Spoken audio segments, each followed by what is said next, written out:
예, 성도 여러분 반갑습니다. 반갑습니다. 남문교회 얘기 들었고 또 이건희 목사님 부산에서부터 이렇게 교제하던 목사님 섬기시는 교회 와서 이번 말씀 증거하게 돼서 너무 기쁘고 감사합니다. 로마서 1장 1절을 통해서 오늘 예수를 믿는다는 것은 예수를 믿는다는 게 뭐냐 이거죠. 이런 제목으로 하나님 말씀을 증거하겠습니다. 성도 여러분 전도해 보셨어요? 대답 안 하기로 결심하셨죠? 이번 부흥회 때는 뭘 물어봐도 대답 안 할 거다. 전도해 보셨죠? 또 주위에 있는 친구분들에게 같이 교회 가자 권해 보셨죠? 근데 예를 들어서 제가 우리 같이 교회 가자, 너도 예수 믿었으면 좋겠어 라고 권하는데 친구분이 내가 성질이 급해 주일까지 기다릴 것 없고 그냥 여기서 네가 얘기해줘 라고 한다면, 그러면서 그 친구가 길게 복잡하게 얘기하지 말고 단순하게 예수 믿는 게 뭐야? 한마디로 해봐. 그러면 내가 전도했던 성질 급한 친구에게 예수를 믿는 것이 무엇이라고 한마디로 설명을 하시겠어요? 또 어떤 친구가 뭐 성경이 하나님 말씀이라며 그래서 성경을 이렇게 들고 다니는 거라며 성경 읽어봤더니 한마디로 뭐야? 그러면 성경 66권을 관통하는 핵심적인 본질적인 단어가 무엇이라고 친구에게 설명을 하시겠습니까? 미국 시카고에 가면은 윌로 크릭이라는 교회가 있어요. 교회가 그렇게 크지는 않아요. 이게 좀 커요. 어느 정도 크냐면 교회 안에 호수가 있어요. 이렇게 크지는 않아요. 교회가 크지는 않게 호수가 있고 주차장에 가보면 주차장의 끝이 안 보여요. 이게 크지는 않아요. 이게 좀 커요.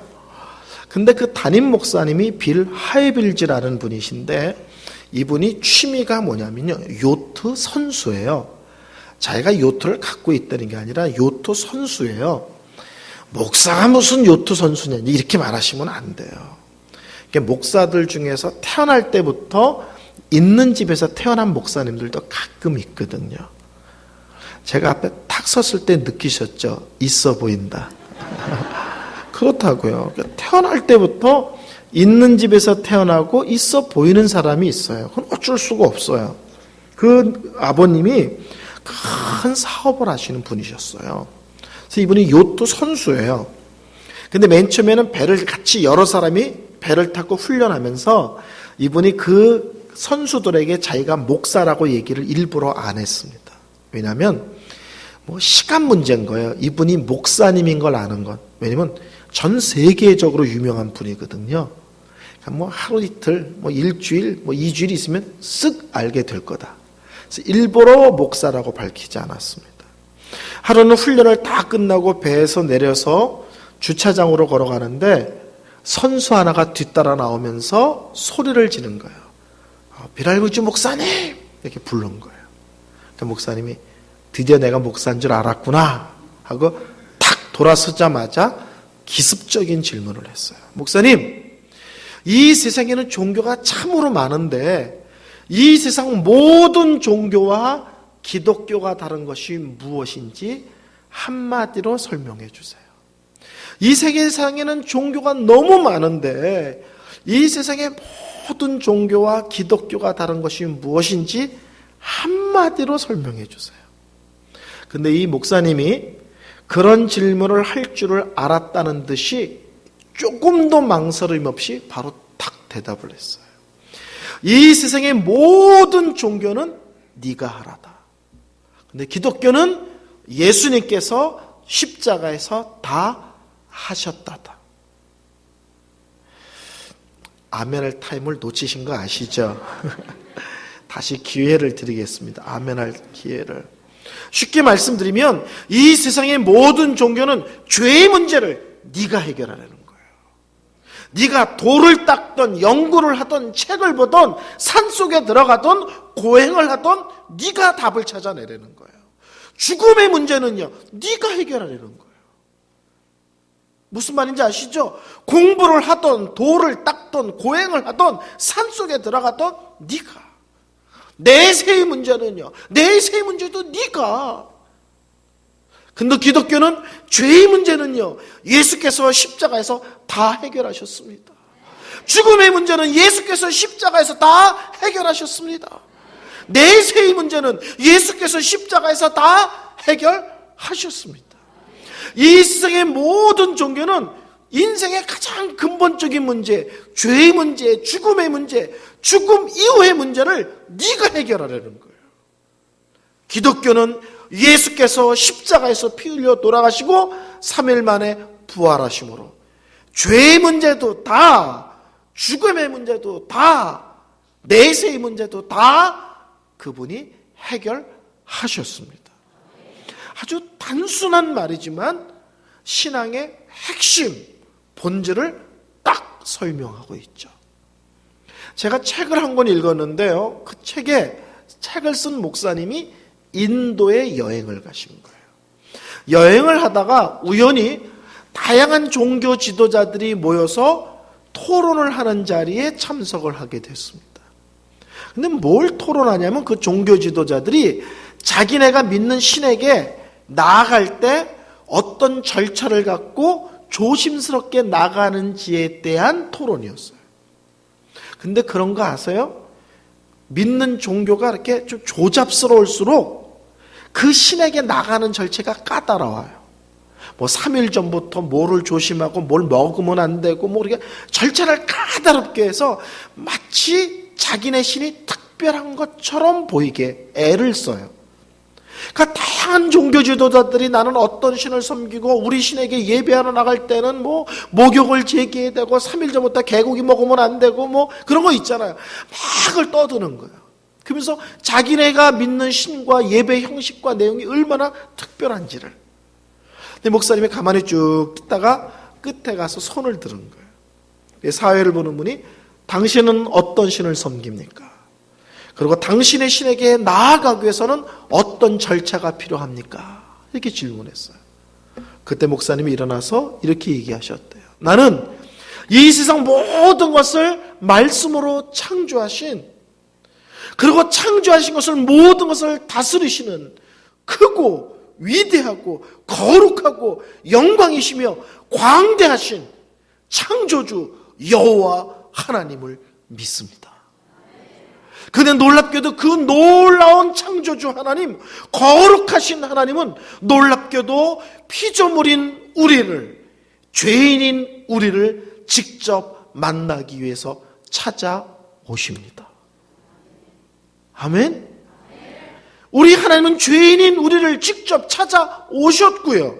우리 이름을 부르셨고요. 우리를 만나 주셨고요. 우리를 있는 그대로 받아주신 하나님이십니다. 이 세상에 말도 안 되는 온갖 조잡스러운 종교들은 그러한 표정을 하면서 함부로 내 앞에 오지 마 이렇게 떠들어요.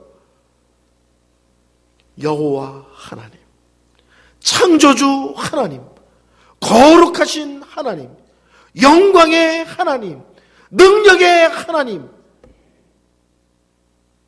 그 놀라운 하나님은 그분이 직접 피조물인 우리에게, 죄인인 우리에게 직접 찾아와 만나 주시는 하나님이십니다.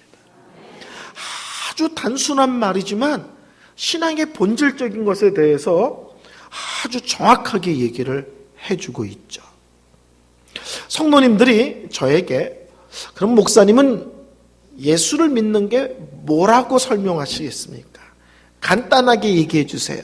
이렇게 저에게 요청한다면 저는 로마서 1장 1절을 통해서 예수를 믿는 것이 무엇인지를 말씀드리고 싶습니다. 옛날에는 편지를 쓰는 형식이 오늘날과 달라요. 오늘날은 편지를 다 쓴 뒤에 맨 끝에 날짜를 쓰고 편지를 쓴 사람을 밝히죠. 이은성 올림 이렇게요. 그렇죠? 근데 옛날에 이 신약 성경을 기록하던 시대에는 편지를 어떻게 쓰냐면 편지 첫 문장에 편지를 쓰는 자신이 누군지를 밝힙니다. 근데요, 편지를 받는 사람과 편지를 쓰는 사람이 안 친하잖아요. 그러면 편지를 쓰는 사람이 자기 자신에 대해서 구체적으로 설명을 해요. 예를 들어서 제가 오늘 부흥회 왔어요. 그러니까 저에 대해서 이렇게 저렇게 설명하셨잖아요. 근데 제가 올가을에 또 부흥회를 온다 그러면 담임 목사님이 뭐라고 얘기할까요? 또 주저주저히 설명할까요? 아마 이럴 거예요. 여러분 기억하시죠? 봄에 오셨던 그 목사님이에요. 끝일 거예요 아마. 목사님 나오시겠습니다. 왜? 다 아니까. 그러니까 1절이 구체적이면 받는 사람과 안 친한 거예요. 또는 받는 사람과 요새 사이가 조금 안 좋은 거예요. 그러니까 심플하면 친한 거야. 나야? 그럼 얼마나 친한 거예요. 그걸로 다 아는 거잖아요. 그렇죠? 띵동 하는데 누구십니까? 나는 당신의 남편으로서 결혼한 지 29년 됐으면 이러지 않잖아요. 아이 문 열어. 뭐 그러니까 나야? 끝이잖아요. 그래서 첫 문장이 구체적이면 안 친한 거고 심플하면 친한 거예요. 두 번째 문장은 받는 사람이 누군지를 밝혀요. 받는 사람이. 세 번째 문장은 인사를 해요. 안녕하십니까? 이렇게 돼요. 그러니까 1장 1절은 바울이 로마에 있는 성도들에게 자기를 편지 쓰면서 누군지를 알려주는 문장이에요. 근데 구체적이에요.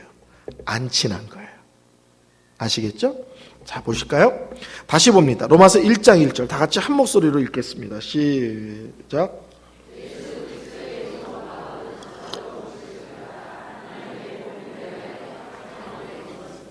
사도 바울은 로마에 있는 성도들에게 자기를 세 가지로 설명합니다. 첫째, 저는 예수 그리스도의 종 바울입니다. 두 번째, 저는 사도로 부르심을 받았은 바울입니다. 세 번째, 저는 하나님의 복음을 위하여 택정함을 입은 바울입니다. 다시 설명합니다. 자신을 소개하는데 세 가지로 소개해요. 첫째, 자기는 예수 그리스도의 종 바울입니다. 둘째는 사도로 부르심을 받은 바울입니다. 세 번째는 하나님의 복음을 위하여 택정함을 입은 바울입니다. 이렇게 자기를 세 가지로 소개를 합니다. 저는 이 바울의 세 가지 자기소개를 통해서 예수를 믿는 것이 무엇이냐고 물으신다면 예수를 믿는 것은 첫째, 참된 자유자가 되는 것입니다. 둘째, 예수를 믿는 것은 인생을 믿음 안에서 담대하고 당당함으로 사는 것입니다. 세 번째, 예수를 믿는 것은 하나님의 부르심과 사명 안에서 인생을 누리고 즐기는 겁니다. 단어로 따지면 자유, 두 번째는 당당함, 세 번째는 누림, 이렇게 세 가지로 설명을 하겠어요. 젊은 분들 중에서 학교에서 공부를 잘하는 학생들은 제가 지금 설명한 거에 대해서 불편하신 분들이 계실 거예요. 불편하죠? 제가 설명했는데 공부를 잘하던 사람들은 안 불편해요? 불편하죠? 잠이 한 번면 불편하대요. 공부를 잘한다 이거죠. 네. 자 보세요. 저는 사도 바울이 나는 예수 그리스도의 종 바울입니다. 이렇게 얘기했는데 저는 예수를 믿는 것은 참된 자유자가 되는 것입니다. 이렇게 해석을 했잖아요. 바울이 종이라고 얘기를 했는데 왜 저는 자유라고 해석을 하느냐 이거죠.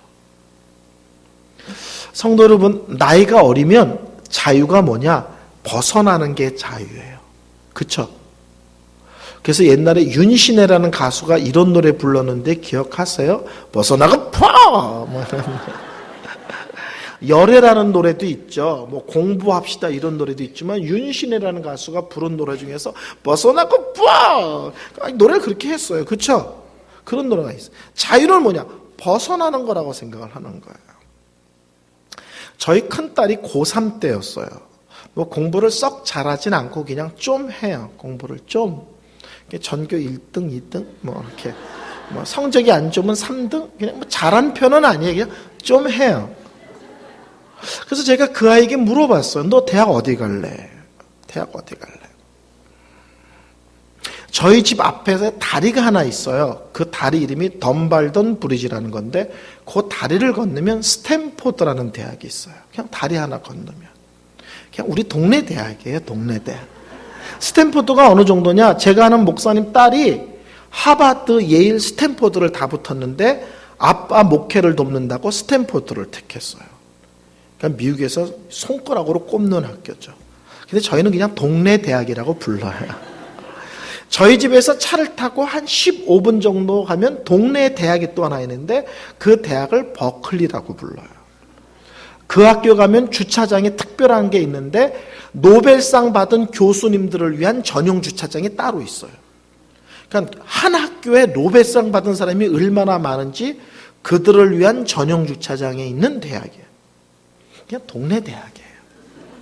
제가 저희 딸에게 물어봤어. 너 어느 대학 갈래? 그 저희 딸이 이렇게 얘기했어요. 뭔데요?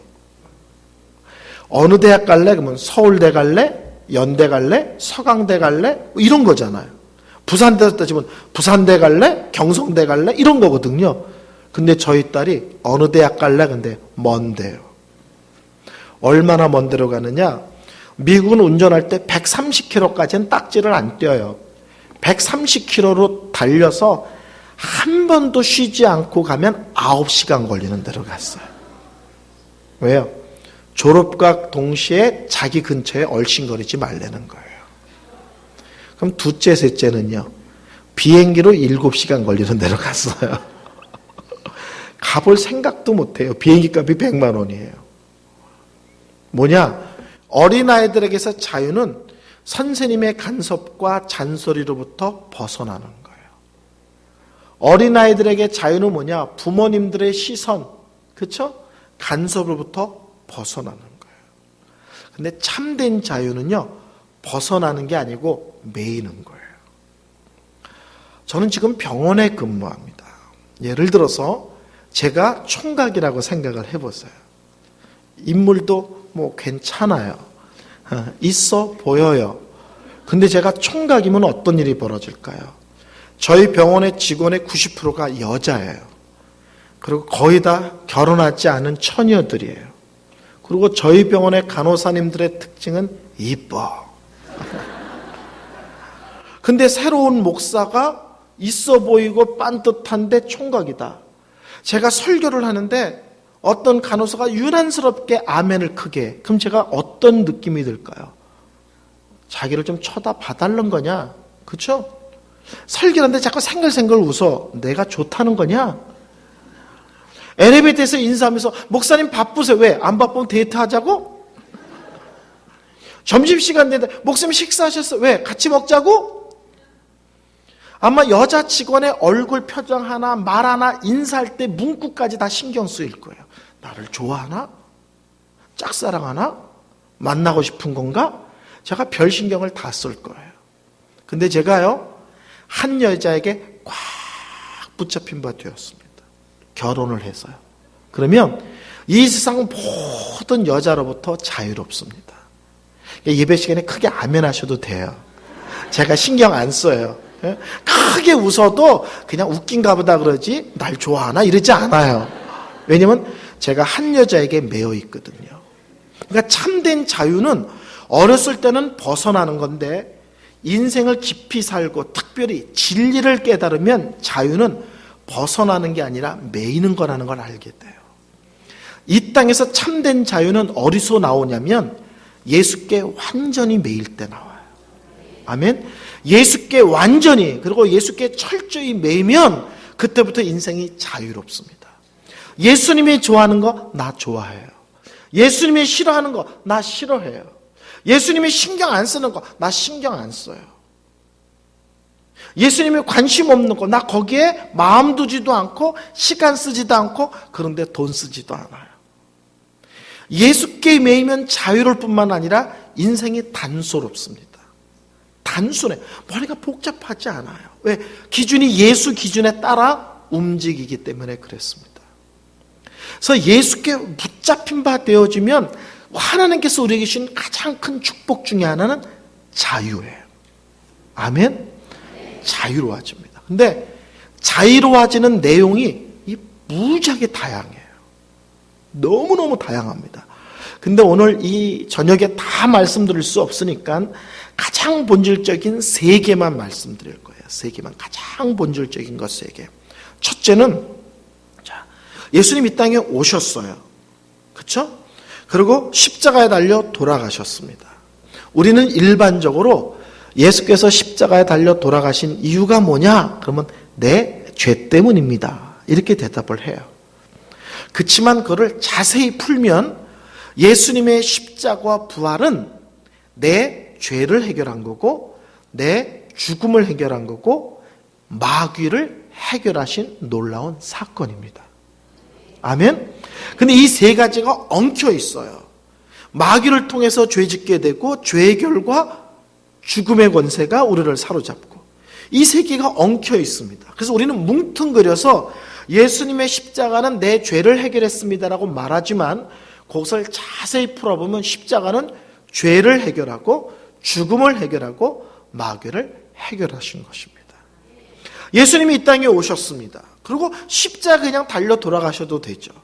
그러면 사람들이 예수님이 누군지 그리고 왜 오셨는지를 모를 수가 있어요.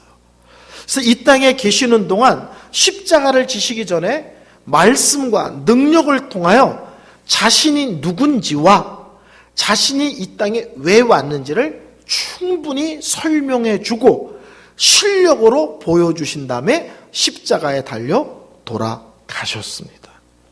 첫 번째 예수님과 말씀과 능력은 어디에 초점에 맞춰 있냐면 예수님께서 나는 죄를 해결하러 온 구원자다. 그리고 나는 구원을 너희들을 죄에서 구원할 수 있는 능력을 갖고 있음을 확인시키시기 위해서 말씀과 능력을 행하셨습니다. 아멘? 근데 문제는 죄가 눈에 보이지 않는 거예요. 죄는 눈에 보이지 않죠. 그러니까 우리 하나님이 보이지 않는 죄를 다루셔야 되는데 죄가 보이지 않으니까 병을 다루는 사건을 통해서 자신이 죄를 해결하러 온 자임을 능력으로 보여주십니다. 조금 더 설명드릴게요. 예수님께서 가버나움이라는 동네에 들어가시자 사람들이 구름대같이 몰려듭니다. 왜요? 그 전에 한 번 오셔서 온갖 병을 고친 적이 있거든요. 근데 그 예수님이 또 오셨다는 얘기를 듣고 사람들이 구름대같이 몰려듭니다. 그때 예수님 주위에 누가 앉아있냐면 종교 지도자들이 앉아있어요. 종교 지도자들이. 왜 앉아있느냐?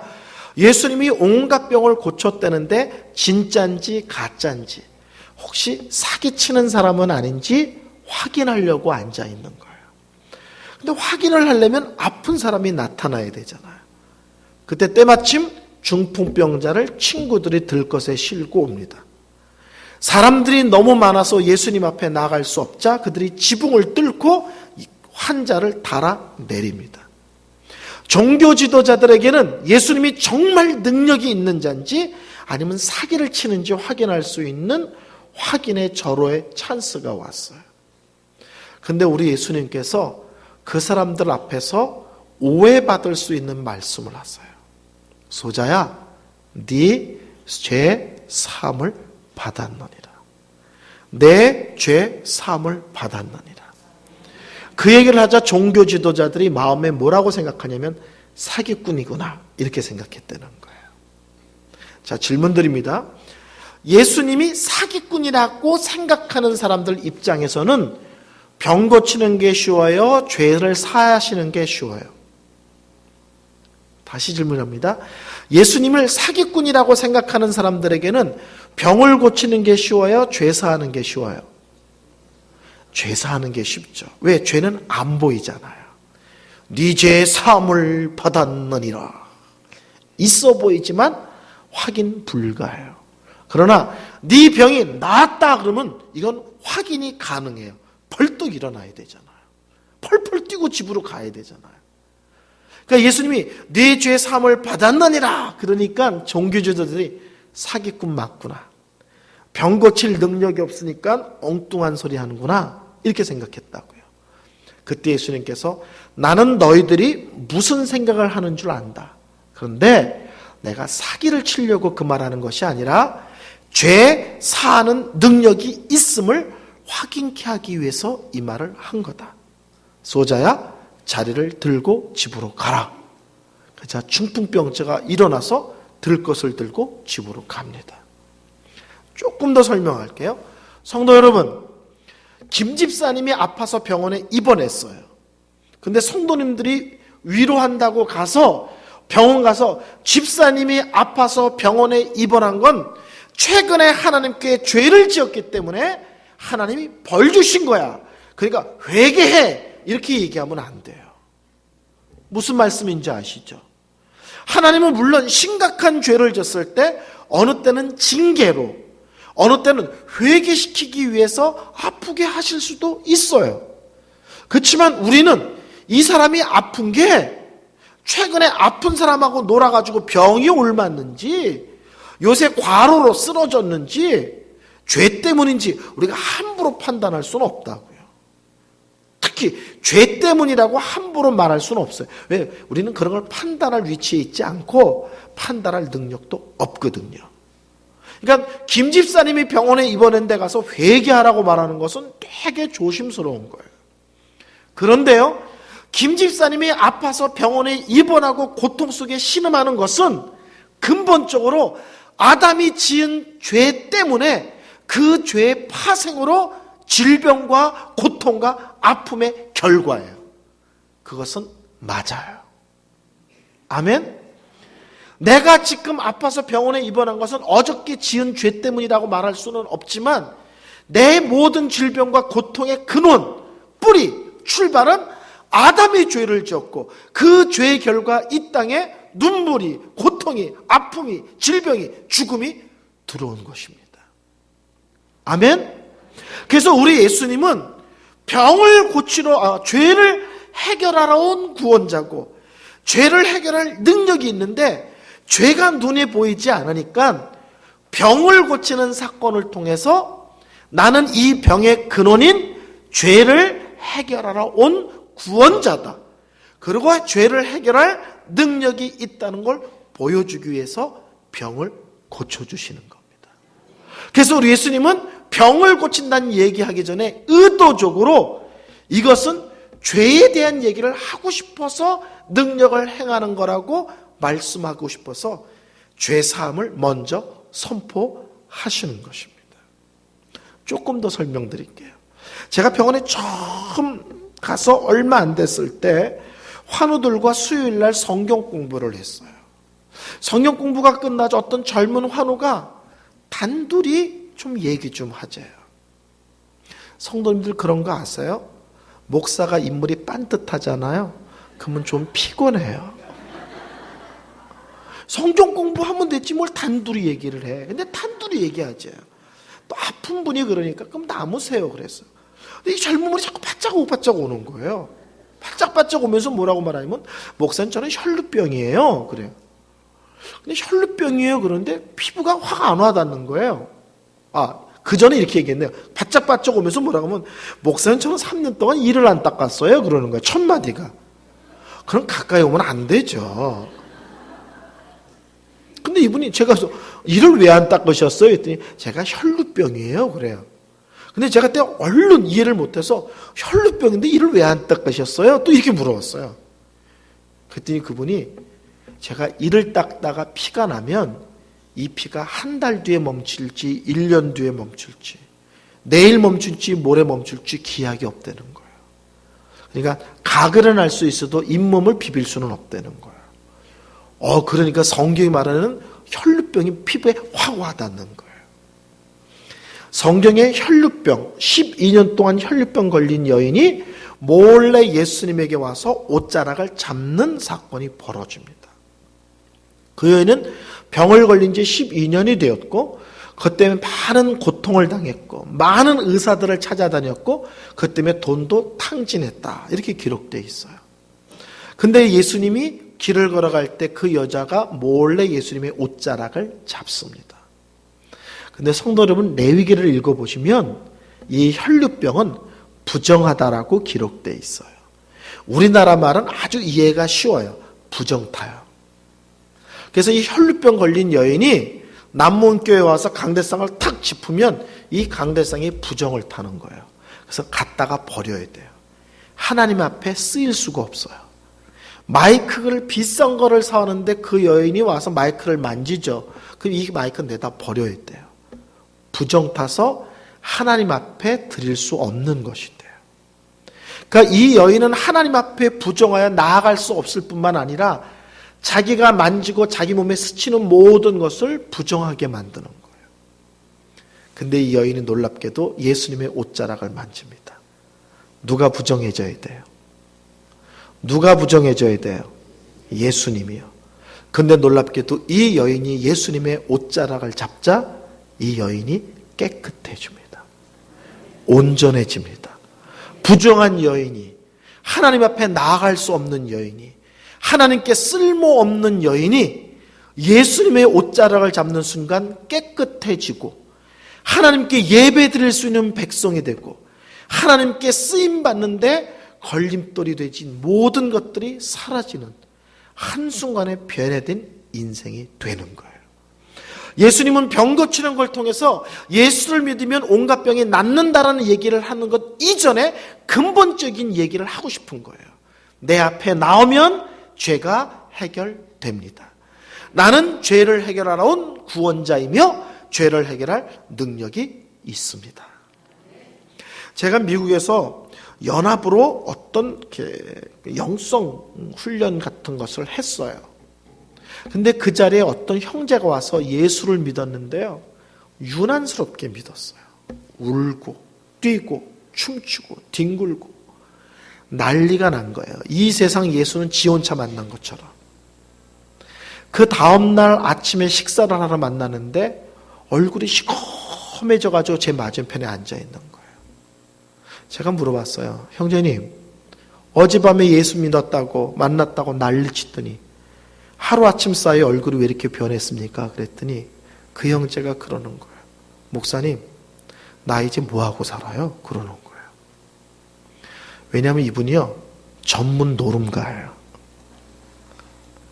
라스베가스 가는 비행기를 300번 이상 타신 분이에요. 승률 85%. 많이 탈 때는 하룻밤에 2억도 돈을 따본 적이 있어요. 노름을 하러 가지 않으면 라스베가스에 평소에는 골프를 쳐요. 한 게임에 10,000불짜리, 1,200만 원짜리 게임을 쳐요. 365일 20년 동안 노름만 한 사람이에요. 이 사람이 예수를 만나고 기뻐서 춤췄는데 그 다음날 눈을 떠봤더니 오늘 아침부터 할 일이 없어지는 거예요.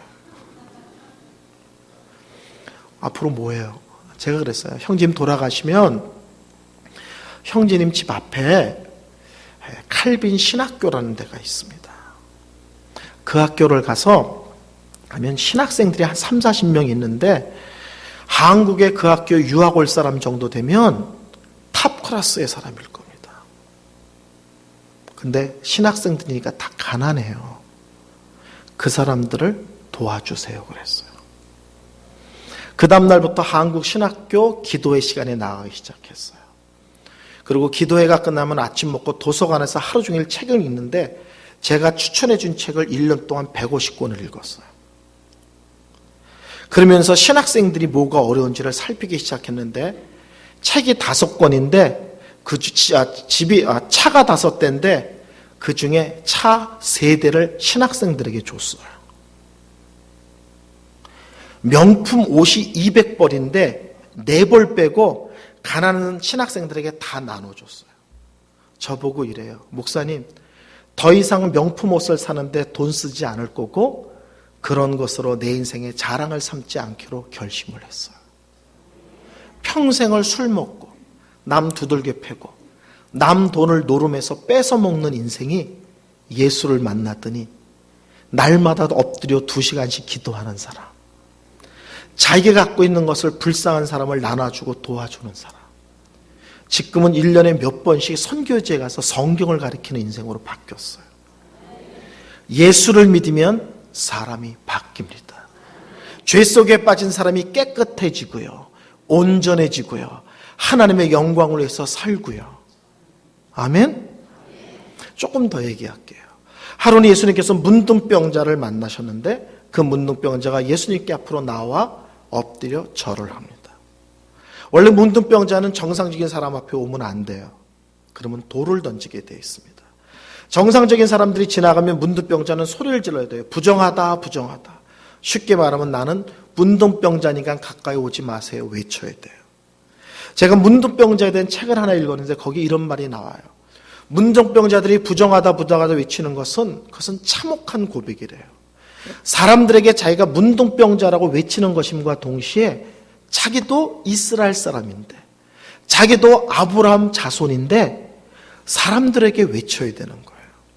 이스라엘 사람들은 어떻게 이해했냐면 문둥병자는 하나님 앞에 저주받은 인생이라고 이해를 했대요.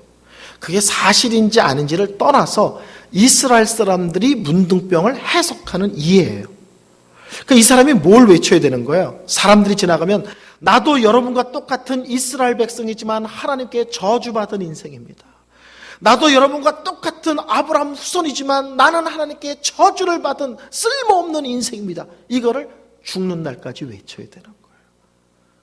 몹쓸 병에 걸린 것도 참혹하지만 하나님을 믿는 백성으로서 얼마나 잔인한 고백이에요. 여러분은 아브라함의 자손, 나는 저주받은 인생. 근데 예수님께서 이 사람이 왔을 때 놀랍게도 이 사람 몸에 손을 대십니다. 레위기에 보면 부정한 것 중에 탑 클래스가 문둥병이에요. 이 사람을 만지거나 스치면 모든 것이 부정해집니다. 예수님이 문둥병자의 몸에 손을 댔어요. 어떤 일이 벌어졌을까요? 저는 이런 생각을 했어요. 예수님이 고쳐주지 않고 이 사람 몸에 손을 댔다는 이유만으로도 이 사람은 평생 예수님을 못 잊었을 것 같아요. 우리 엄마 아버지도 내 곁에 오지 않고 우리 동기간도 내 옆에 오는데 예수님은 내가 가까이 갔을 때 돌을 던지지 않았어. 예수님은 가까이 왔을 때 내 몸에 손을 댔어. 아마 그것만 해도 감격이었을 것 같아요. 저는 이런 생각을 했어요. 그 문둥병자가 예수님이 어루만진 다음에 돌아갈 때 혼자 노래를 불렀을 것 같아요. 무슨 노래를 불렀을까 생각했는데 이 노래 불렀을 것 같아요. 넌 감동이었어. 뭐 이런 노래. 웃으면 젊으시고 안 웃으면 연세가 많으신 것 같고 뭐 그렇습니다. 자, 예수님이 문둥병자의 몸에 손을 댔어요. 예수님이 부정해야 되죠. 근데 그 사람이 깨끗해지는 거예요. 본인도 주위의 사람도 놀라겠죠. 이 흉한 병이 낫다는 것도 놀랍지만 이 예수가 누구길래 하나님 앞에 저주받은 인생을 하나님 앞에 회복시키는가? 이 저주받은 인생이 하나님께 예배하기 위해 달려나갈 수 있는 생으로 바꿔놓는가? 하나님 앞에 쓸모없는 인생이 어떻게 하나님 외에 살 수 있는 생으로 바꿔놓냐는 거예요. 예수님은 병을 고치는 사건을 통해서 실제로는 뭘 설명하냐면 그 병의 근원인 아담이 지은 죄를 해결하러 왔다. 그리고 나는 해결하러 온 구원자다. 그리고 해결할 능력이 있음을 병고침을 통해 확인시켜 주신 것입니다. 아멘. 그래서 예수님의 십자가는 우리를 죄로부터 자유케 하는 거예요. 두 번째, 예수님의 십자가는 죽음을 해결하러, 죽음으로부터 우리를 자유케 하기 위해서 오셨습니다. 성도 여러분, 자, 오늘 예배 시간에 불을 탁 끈다고 생각을 해보세요. 그러면 캄캄하겠죠.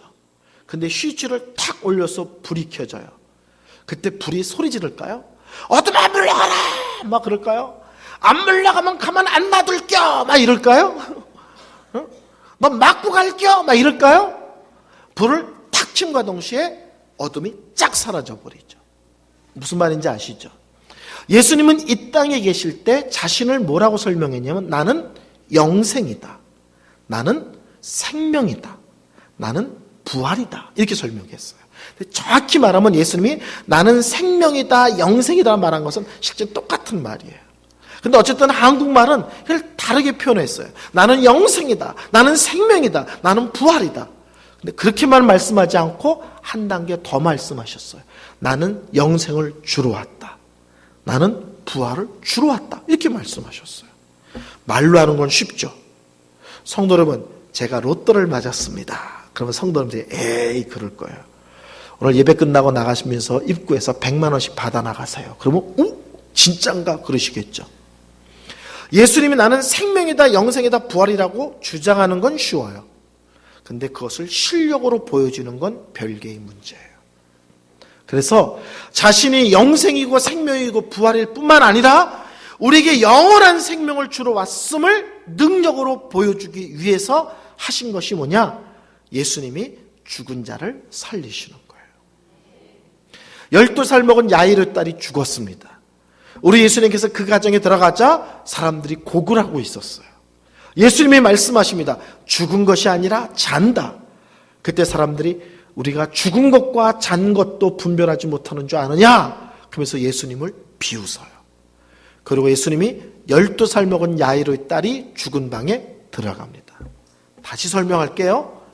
캄캄한 곳에 빛이 들어가요. 어떤 일이 벌어진지 알죠? 그 순간 빛이 물러갑니다. 생명이고 영생이고 부활하신 예수가 죽은 자가 있는 방에 들어갑니다. 무슨 일이 벌어져야 돼요? 죽은 자가 살아나야 돼요. 예수님 앞에는 영생이며 생명이며 부활이기 때문에 예수님이 계신 곳에는 죽음의 권세가 그 자리에 동속할 수 없어요. 쫓겨가야 돼요. 물러가야 돼요. 그래야 예수가 영생이며 우리에게 영생을 줄 능력이 있음이 확인되는 겁니다. 자, 과부의 아들이 죽어 상여가 나갑니다. 그때 우리 예수님께서 상여 앞에 섭니다. 그리고 과부의 아들을 살려줘요. 왜요? 과부가 불쌍해서. 왜요? 아들이 죽으면 먹고 살 길이 막막해서. 아니에요. 생명이며 영생이며 부활이신 예수님 앞에 죽은 자가 있는 거예요. 그러면 뭐예요? 죽은 자가 살아나야 돼요. 그래야 이분이 영원한 생명을 주러 온 구원자이며 영원한 생명을 줄 능력이 있음이 입증되는 것입니다. 아멘? 성경은 뜬구름 잡는 듯 얘기하지 않아요. 나사로가 죽었습니다. 썩어서 냄새나고 장례식도 끝났습니다. 그때 우리 예수님께서 나사로 무덤 앞에 서서 바위를 치우라고 얘기합니다. 이스라엘은 무덤이 굴이잖아요. 천연굴도 있고 사람이 파기도 합니다. 그리고 시신을 집어넣고 입구에 바위로 막아요. 바위로 막는 것은 짐승들에게 훼손되지 않기 위해서. 그래서 예수님이 바위를 치우라고 그래요. 그때 마르다가 얘기하죠. 예수님, 장사가 끝났고 썩어서 냄새가 납니다. 죽은 지 사흘이라서 썩어서 냄새가 납니다. 그때 예수님께서 이렇게 말씀하십니다. 나는 생명이요 부활이다. 이것을 믿는 자는 하나님의 영광을 보게 될 것이다. 그리고 외치세요. 어떤 신학자가 농담으로 그랬어요. 그때 우리 예수님이 말실수했으면 큰일 날 뻔했다는 거예요. 거기서 죽은 자여 나오너라 그랬으면 전 세계 무덤이 다 열 뻔했는데 우리 예수님이 실수하지 않고 이렇게 말씀하셨다는 거예요. 나사로 니만 나와라 그랬다는 거예요.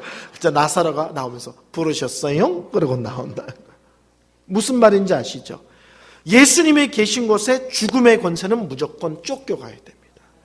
그래야 예수가 생명의 예수, 영생의 예수, 구원의 예수, 부활의 예수인 게 증명이 됩니다. 예수께서 십자가에 달려 돌아가셨습니다. 그리고 놀랍게도 3일 만에 부활하셨어요. 이거를 뭐라고 표현해요? 죽음의 권세를 이기셨다. 죽음의 권세가 예수님을 절대로 붙들고 있을 수 없다. 이렇게 표현해요.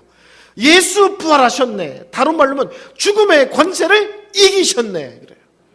어떤 분은 이렇게까지 말하는 신학자가 있어요. 예수의 부활 사건은 죽음의 권세를 이긴 정도가 아니라 죽음의 권세를 죽여버리신 사건이다. 그래서 예수 안에 있는 자는 더 이상 죽음이 우리 속에서 왕 노릇 할 수 없다는 거예요. 그래서 예수님의 십자가에 왜 달려 돌아가셨느냐? 첫째는 죄로부터 우리를 자유케 하려고. 두 번째, 죽음의 권세로부터 우리를 자유케 하시고 영생을 주시며 생명을 주시며 부활케 하시기 위해서라는 거예요. 아멘? 세 번째, 우리 예수님께서 왜 오셨느냐? 세 번째는 마귀로부터 우리를 자유케 하기 위해서 오셨어요. 저는 이 동네를 처음 와서 잘 모르는데요. 저는 광화문 출신이거든요. 그래서 구로동이 서울인 거 오늘 처음 알았어요. 예수를 믿는 게 뭐냐? 자유인 거예요. 예수 그리스도 안에서 참된 자유자가 되는 것. 예수 믿는 게 뭐냐? 예수님을 만났기 때문에 누구를 만나든 세상의 어디를 담대하고 당당하게 인생을 사는 거예요. 세 번째, 예수를 믿는 게 뭐냐? 인생을 누리고 즐기는 거예요. 사도 바울은 이렇게 표현합니다. 나는 하나님의 복음을 위하여 택하심 측정함을 입은 바울입니다. 하나님은 우리를 어떻게 만드셨냐면요, 하나님의 영광을 위해서 최대한 우리 인생을 집중할 때 비로소 우리 인생이 가장 행복하도록 만드셨어요. 그러니까 하나님의 영광과 우리의 기쁨이 따로 노는 게 아니라 하나님이 우리를 통해 가장 큰 영광을 받으실 때 그때 우리가 가장 기뻐요. 아멘? 예수를 만나면 인생이 재미없어지는 게 아니라 거룩한 즐거움, 신령한 즐거움, 영원한 기쁨을 맛보는 거죠. 재미가 없어지는 게 아니라 다른 재미, 참 재미, 거룩한 재미가 생기는 거예요. 제가 저희 동서가 있는데요, 지금은 이제 교회를 열심히 다녀요. 뭐 건축위원장도 하고. 근데 결혼하기 전에 연애할 때 이 친구가 학사장교로 이제 군대를 가서 면회를 나왔어요. 앞으로 처제랑 결혼할 예비 동선이가 제가 그때 불광동이라는데 삼성통닭이라고 유명한 통닭이 있었어요. 정말 맛있어요. 가서 중위 계급을 달고 온 예비 동서한테 통닭을 사줬어요. 군대에서는 못 먹었지. 먹어. 정말 맛있어. 이 친구가 눈을 껌뻑껌뻑하고 앉아있는 거예요. 왜? 닭 못 먹어? 싫어? 왜 그래? 그랬더니 이 친구가 그럼 형님 왜? 그랬더니 닭을 안주로는 먹어봤는데 생으로는 못 먹어봤다는 거예요. 그러니까 닭을 그냥 먹어 그러니까 너무 당혹스러운 거야. 닭은 맥주를 먹으면서 먹는 건데 이걸 그냥 먹으려니까 갑자기 음식이 낯설어진 거야. 무슨 말인지 아시겠죠? 우리는 술 없어도 잘 먹어. 어떤 사람은 술이 들어가야 노래가 나와. 우리는 술 안 먹고도 손뼉 치고 손 들고 일어나고 춤추고 눈물 흘리고 다 해. 무슨 말인지 알죠? 기쁨이 없는 게 아니라 다른 기쁨이 있는 거예요. 예수를 믿으면요, 예배의 기쁨이 있어요. 아멘? 오늘 왜 오셨느냐? 텔레비 재밌는 게 없어서. 오늘 왜 교회는 올림픽이 끝나서. 이게 아니죠. 오늘 월요일날 저녁 왜 오셨느냐? 하나님께 예배 드리는 게 가장 재밌고 기쁘고 즐겁고 행복해서. 이것과 비교할 게 없어서. 예수 믿는 사람은 찬양이 기쁜 거예요. 기도가 기쁜 거예요. 말씀을 배우는 게 기쁜 거예요. 거룩한 삶을 사는 게 기쁜 거예요. 이런 거 아세요? 헌금도 기쁜 거예요. 어떤 분이 저한테 그랬어요. 목사님 11조가 너무 많아서 부담스럽대요. 제가 그래서 웃으면서 우리 하나님은 얼마나 놀라운 능력이 많으신지요. 그렇게 11조가 부담되는 사람에게는 다음 달부터 한 푼도 안 바치도록 역사하시기도 하세요. 그래서 11조가 많아서 부담되는데 그래서 그랬어요. 우리 하나님은 능력이 있어서 다음 달부터 안 바치게 해주신다고 그랬어요. 여러분, 신앙생활은 억지로 하는 게 아니에요. 즐기는 거예요. 예배도 즐기고 직분도 즐기고 말씀도 찬양도 기도도 즐기는 거예요. 제가 미국에서 섬기던 동네에 저희 집 근처에 목사님이 계세요. 지금 은퇴하신 지 오래되셨어요. 근데 저희 동네 전설이에요. 이분이 미국에 오신 지 35년 정도 되셨는데 맨 처음 뉴욕으로 이민을 오셨대요. 비행기에 내리자마자 무릎을 꿇었대요. 비행기에서 내려서. 그리고 엎드려서 미국 땅에다 입을 맞췄대요. 그리고 일어나서 만세를 불렀는데 뭐라고 불렀는지 아세요? 드디어 새벽기도 없는 나라에 왔다! 그러고 만세를 부르셨다. 목사님이에요. 그분의 목회가 어떻겠어요? 새벽기도가 지옥 같은 목사님이 목회가 어떻겠어요? 목회가 안 행복했죠. 저는 그분이 이 찬송을 안 불렀든지 불러도 무슨 뜻인지 몰랐을 것 같아요. 내 기도하는 그 시간 그때가 가장 귀하다. 기도하는 시간이 가장 귀하고 기도하는 시간이 가장 행복하고 기도하는 시간이 가장 즐겁다는 찬송을 안 불렀든지 불러도 그게 무슨 뜻인지 몰랐을 거예요. 저는 중학교 1학년 때부터 새벽 기도를 나갔어요. 만 40년 동안. 지금도 새벽 기도를 나가요. 우리 부부가 가장 웃는 게 있어요. 놀러 가도 5시엔 깨요. 왜 깨는지 아세요? 오줌 마려서. 그래서 참 이건 무섭다. 평생을 새벽기도 하니까 놀러 가도 5시엔 깨요. 뭐 선택의 여지가 없어요. 뭐 정신이 바짝 나요. 그게 기쁨인 사람이 있고 그게 죽기보다 싫은 사람이 있어요. 예수를 믿으면 기쁨이 없어지는 게 아니라 새로운 기쁨, 고상한 기쁨, 거룩한 기쁨, 영원한 기쁨이 있는 거예요. 아멘. 제가 예를 하나 들고 예화를 들고 설교를 마치겠습니다. 제가 30대 부흥회를 다녔는데요. 그때는 하나님 앞에 저희 부부가 약속한 게 있었어요. 30대. 그래서 조금 얘기를 들면 제가 신학생 때는 너무 가난했어요. 저희 집이 한순간에 몰락을 했거든요. 그래서 차비가 없어서 걸어서 집에 들어가면 새벽 1시, 2시. 또 한 2년은 돈이 없어서 점심을 100원을 갖고 해결했어요. 그럼 떡볶이 요만한 거 3개 줘요.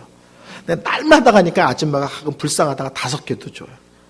먼 훗날 찾아갔더니 그 아줌마가 너무 반가워하는 거예요. 날마다 100원짜리 떡볶이를 먹는 요만한 거 3개를 먹고 신학 공부를 했어요.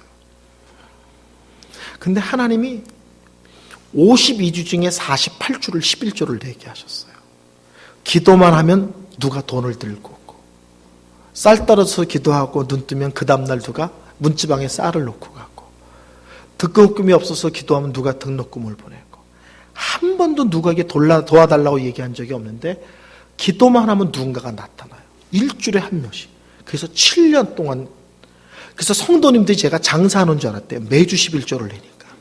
그게 아니라 기도만 하면 누가 들고 오는 거예요. 그러다가 제가 30대 초반에 갑자기 부흥회를 다니게 됐어요. 그리고 제가 상상할 수 없는 너무 거금의 사례비를 받게 됐어요. 제가 이해를 못 하겠는 거예요. 갑자기 부흥회를 다니면서 가난한 목회자가 갑자기 사례비를 받게 되니까요. 그래서 제가 존경하는 목사님에게 전화를 드렸어요. 목사님, 제가 갑자기 부흥회를 다니게 됐습니다. 그리고 이 교회 저 교회에서 사례비를 받게 됐는데 이걸 어떻게 해야 됩니까? 그랬더니 그 선배님이 이렇게 해줬어요. 이은성 목사가 신학생 7년 동안 돈이 하나도 없는데 한 번도 사람 의지하지 않고 하나님만 의지함으로 그 과정을 잘 통과했어. 근데요, 하나님이 2단계 훈련을 시키는 거야 그러시는 거예요.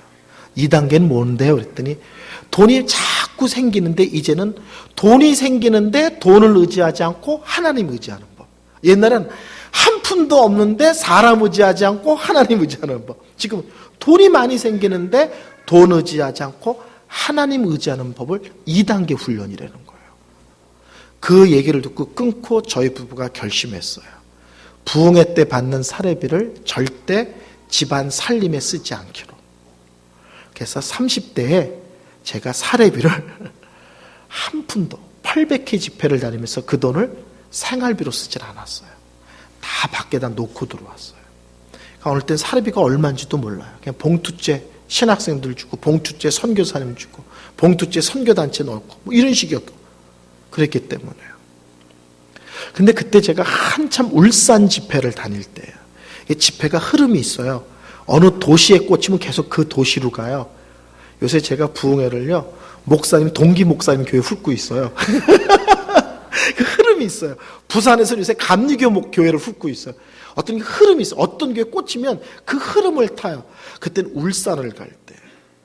근데 울산에 겨울인데 얼음 부흥회를 갔는데요. 어떤 일이 벌어졌냐면 집사님 아들 하나가 고등학생인데 매일 사고를 쳐서 경찰서에 끌려가고 합의금 무너지고 엄마들이 무릎 꿇고 빌고 뭐 이런 애가 하나 있었어요.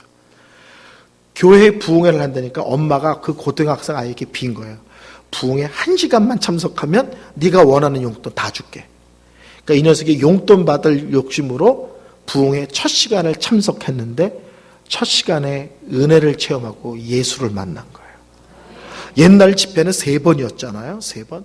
근데 이 녀석이요, 그 다음날부터 새벽이고 낮이고 밤이고 1시간 전에 와 앉아있는 거예요. 왜? 자기 자리 남한테 주기 싫다고. 그러니까 걔네 엄마는 부흥회가 어떻게 했어요? 아들 뒤통수만 쳐다봐도 은혜 받는 거야. 그 녀석이 아멘하고 울고 기도하는 것만 봐도 부모는 난리가 나는 거예요. 부흥회가 다 끝났어요. 인사도 하고 사례비도 받고 다 끝나고 나가는데 그의 엄마가 딱 기다리고 있는 거예요. 저보다 나이가 훨씬 많죠. 저희는 아이들이 요만한데 애들은 그 집은 고등학생이니까 나이가 10살도 많은 분인데 그분이 막 소매를 끌고 으슥한 데로 데려가는 거예요. 목사가 인물이 빤듯하잖아요. 피곤해요. 막 끌고 갔더니 봉투를 주는 거예요. 난 그런 적이 한 번도 없었거든요. 부흥회에서 봉투를 주니까 내가 이게 뭐냐? 나 사례비 받았다. 아니다, 이건 우리가 주는 거다. 책 사보세요. 됐다, 말았다. 그런데 성도들이 지나가는데 이상한가 누가 봐도 부흥 강사랑 집사님이 막 이랬다가 막 이러고 있는 거야. 누가 봐도 이상한 거야. 누가 봐도 오해받을 장면이에요. 할 수 없이 받았어요. 그리고 집에 돌아오는데요, 목사도 궁금해요. 봉투를 받으면 얼마인지. 그래서 운전을 하다가 궁금해가지고 열어봤어요. 그랬더니요, 100만 원이 들어있는 거예요. 15년 전에. 15년도 더 된대요. 한 17년, 18년. 그렇게까지는 안 됐고 한 15년 정도 됐겠네요. 100만 원이 들어있는 거예요. 이건 사례비가 아니잖아요. 그러니까 제가 써도 되는 거잖아요. 10년 100만 원 둔 거예요. 그날이 토요일 날 밤인데 주일날 예배를 드리고 비행기를 타고 서울에 와서 의정부로 부흥회를 갔어요. 은행에다 넣을 시간이 없어서 100만 원을 들고 여기다 놓고, 그리고 부흥회를 하는데 하나님이 갑자기 첫 시간에 어떤 남자 집사님을 눈에 딱 들어오게 하시는 거예요. 딱 들어오게. 그런데 그 집사님을 바라본과 동시에 제 마음에 그 돈 저 사람 줘라 그러시는 거예요. 딱 고개를 돌렸죠. 근데 자꾸 신경이 쓰이는 거야. 쳐다보면 돌리는 거야. 이렇게 하는데 일로 보이는 거야, 자꾸. 근데 설교 시간 내내 너무 힘든 거야. 설교가 집중이 안 되는 거야. 그 100만 원 때문에. 이게 어떤 100만 원인데, 이게 어떤 100만 원, 10만 원도 아니고 다 주라는 거야. 근데 제가 설교를 하다가 속으로 아멘 그랬어요. 이거 순종 안 하면 이번 부흥회는 못할 거다. 설교 시간 내내 그분은 보일 거고 나는 계속 갈등하고 있을 거고. 그래서 아멘, 순종할게요. 그래서 설교가 끝났어요. 젊은 남집사님한테 저기 계신 분의 집을 아냐? 안 돼요. 그러면 예배가 다 끝나면 나를 그분 집에 데려다 다오. 밤 11시가 돼서 제가 그 집을 갔더니 식구들이 이불을 펴고 발을 밀고 둥그렇게 앉아서 얘기를 하는 중인데 제가 쓱 들어가서 한마디 말도 안 하고 100만 원짜리 수표를 그냥 밥상에 탁 놓고 나왔어요. 나와서 현관문을 넘는데 갑자기 그 안에서 앙 하고 우는 거예요. 전 식구가. 그리고 나중에 사연을 들었어요.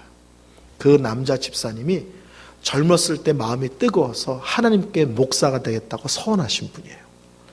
근데 이분이 사업이 달려서 돈을 막 긁어 모은 거야. 그러니까 신학교 갈 시간이 없는 거예요. 그 다음에는요, 사업이 망했어. 세끼가 해결되지 않으니까 무슨 일을 해서라도 식구들을 먹이려고 이리 뛰고 저리 뛰를 하고 신학 공부 생각도 못한 거예요. 그러다가 하루는 남의 오토바이를 빌려 타고 어디를 가는데 면허도 없고 보험도 안 되는 차가 신호를 받고 서 있는 이 집사님을 뒤에서 받아버린 거예요. 그리고 이분이 날아가셨어요. 그리고 한쪽 무릎이 완전히 으스러진 거예요. 그래서 쇠를 박아서 한쪽 무릎이 굽어지지가 않아요. 그러는 와중에 병원에 입원하고 치료받는 와중에 이분이 자기가 어렸을 때 하나님 앞에 목사 되겠다고 서원한 걸 기억하신 거예요. 그리고 그분이 하나님께 이렇게 기도했대요. 하나님, 나이가 들고 몸이 불편해졌는데도 불구하고 지금이라도 저를 쓰시겠습니까? 그렇게 기도했다는 거예요. 몸도 안 좋고 돈도 없는데 지금이라도 하나님이 저를 쓰시겠다면 늦었지만 지금이라도 목사로 살겠습니다. 근데 돈이 하나도 없으니까 하나님께서 기적같이 등록금을 허락하시면 목사로 부르신다는 사인으로 알고 순종하겠다고 생각한 거예요. 그리고 식구들이 기도하면서 하나님이 기적같이 등록금을 주시나 안 주시나, 안 주시면 더 이상 미련 갖지 않고 그냥 사는 거고, 기적을 행하시면 신학 공부를 하기로 결심한 거예요. 100만 원을 놓고 가니까 이분들은 돈이 생겼다가 아니라 나이 들고 다리가 불편해진 자기를 하나님이 버리시지 않고 부르셨다는 것 때문에 온 식구가 운 거예요. 그리고는 제가 갑자기 미국에 청빙을 받고, 그러고 나서 청빙 받은 뒤에 집회를 받은 몇몇 교회들을 마무리 짓느라고 부흥회를 다녔는데 서울에 어떤 교회 부흥회를 하고 사례비를 받았어요. 열어보지도 않았는데 그 교회 목사님을 제가 아버지처럼 존경하니까 미국 가기 전에 인사한다고 찾아갔는데 교회 입구에서 그 집사님을 또 만난 거예요. 근데 만나자마자 하나님이 미국 가기 전에 등록금 한 번 더 내줘라 또 이러시는 거예요. 얼마인지 쉬어보지도 않았는데. 그래서 그 등록금을 또 내준 거예요. 그리고 저는 미국 갔고 10년 만에 돌아왔어요. 돌아온 지 얼마 안 됐는데 어떤 한 제자애가 찾아와서 목사님 저 안수 받아요 그러는 거예요. 근데 안수위원이 있는데 자기 형님과 제가 안수위원으로 함께 그 자리에 참석해 줬으면 좋겠다는 거예요. 그 아이의 형님은 한국의 유명한 구약학자예요. 한국에서 이사야의 최고 권위자예요. 제 밑에서 전도사였는데 지금 유명한 교수가 됐어요. 자기 형님과 제가 대학생 때 은혜를 끼치고 자기를 훈련시킨 제가 안수하는데 참여해 줬으면 좋겠대요. 제자애가 안수하는데 참여되는 게 얼마나 영광이에요. 참여하겠다고 그랬어요. 부산에서 분당까지 갔어요. 그 친구가 독립교단에서 안수를 받았어요. 독립교단은 전국적으로 와서 한 자리에서 안수하기 때문에 안수받는 사람이 많아서 1팀이 안수받으면 다음 2팀이 받고 이렇게 해요.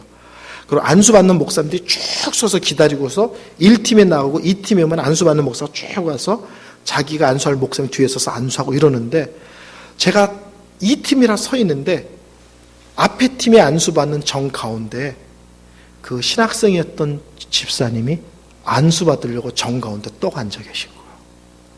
제가 소스라치게 놀란 거예요. 그리고 순간적으로 깨달았어요. 아, 하나님이 내 제자를 안수하라고 부르는 핑계로 실제로는 제가 순종했던 그 사람의 안수식에 저를 참여시킨 거였어요. 안수가 끝나고 그 사람이 위에서 내려오는데 제가 가장 먼저 뛰어갔어요. 그리고 제가 안수받고 내려오는 분을 최초로 목사님이라고 불렀어요. 그분이 저를 보고 어떠시겠어요? 너무 놀라시는 거예요. 미국 간다는 사람이 자기 앞에 나타나니까. 남자 둘이 영화처럼 서서요. 눈물을 흘리는 게 아니라 둘 다 눈물이 그렁그렁해서 어쩔 줄을 모르는 거예요. 그리고 남자 둘이요. 정말 갈비뼈가 으스러져 껴안는 거예요. 저는 축하합니다, 목사님. 그분은 목사님 덕분에 신학 공부를 시작하게 됐습니다. 끌더니 아이들을 데려오는데 요만한 애들이 이렇게 큰 거예요. 전화번호를 서로 나누고 축하해주고. 돌아오는 기차 안에서 하나님이 제 마음에 김 목사가 이제 안수를 받았으니 앞으로 더 큰 애들을 무슨 수로 결혼식을 시키겠냐. 네가 결혼식을 책임져라. 그런 마음을 주시는 거예요. 그래서 문자로 보냈어요. 걔네들한테. 앞으로 나를 작은 아버지라고 불러라. 요새 애들은 빨라요. 보내자마자 예 작은 아빠 목사님 딱 왔어요. 그 다음 달에 제가 서울에 부흥회가 있어서 왔다가 대학로에 불러서 걔들을 밥을 사주고 교제를 하고 나를 작은 아버지처럼 앞으로 의지하고 상의해라. 그래서 제가 놀랐어요. 성도 여러분, 믿음이 어린 사람은 뭔가를 받는 게 행복해요. 근데 믿음이 깊어지면요, 주는 것이 얼마나 행복한 줄 알아요. 주는 것도 즐기는 거예요. 하나님이 누구를 섬기려 할 때 나는 작은 것을 섬겼는데 하나님은 그것을 통해서 놀라운 일을 행하시고 한 사람과 한 가정을 바꾸기도 하세요. 예수를 믿는 건 즐기는 거예요. 예배도, 헌신도, 충성도, 거룩도, 섬김도, 나눔도 즐기는 거예요. 예수를 믿는 건 뭐냐? 즐거운 거예요. 재밌는 거예요. 신나는 거예요. 아멘? 저는 누군가가 저에게 예수를 믿는 것이 무엇이냐고 묻는다면 예수를 믿으면 참된 자유자가 됩니다. 예수를 믿으면 이 세상 사람들을 향하여 그들이 없는 믿음, 그들이 없는 구원, 그들이 없는 하나님 아버지를 모셨기에 담대하고 당당한 것입니다. 세 번째, 예수를 믿는 것은 하나님의 영광과 그분 이름을 위해 삶으로 참된 기쁨과 참된 행복을 맛보고 누리고 즐기는 것입니다. 라고 이야기하겠습니다. 남문교회 성도님들이 이 복을 누리시는 성도님들 되시기를 바랍니다.